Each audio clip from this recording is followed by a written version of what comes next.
Have you ever noticed when you get on the tube in London, there's these announcements and signs that say, mind the gap, the gap between the platform and the train? Well, that expression also applies in M&A transactions where you really need to mind the gap between signing of the definitive agreement and the closing.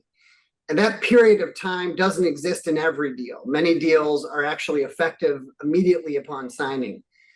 But a lot of transactions do have a gap in order for the parties to complete certain activities that are required to get the deal done, like corporate approvals or governmental approvals, or the consent of contracting parties that may have rights in connection with a deal. So how do we determine whether an issue might arise during that gap? The termination provisions in the agreement typically refer back to the representations and warranties. And in fact, in order to close the deal, the seller will have to bring those warranties down to the closing date. That's what we call a bring down certificate, where they say, hey, those reps were true when we signed it. They're also still true at the closing.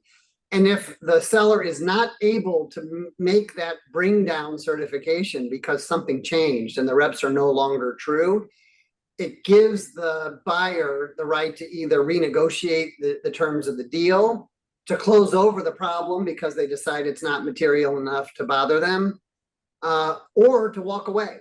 And it's that risk that they might walk away that really gets sellers nervous about the gap in these transactions.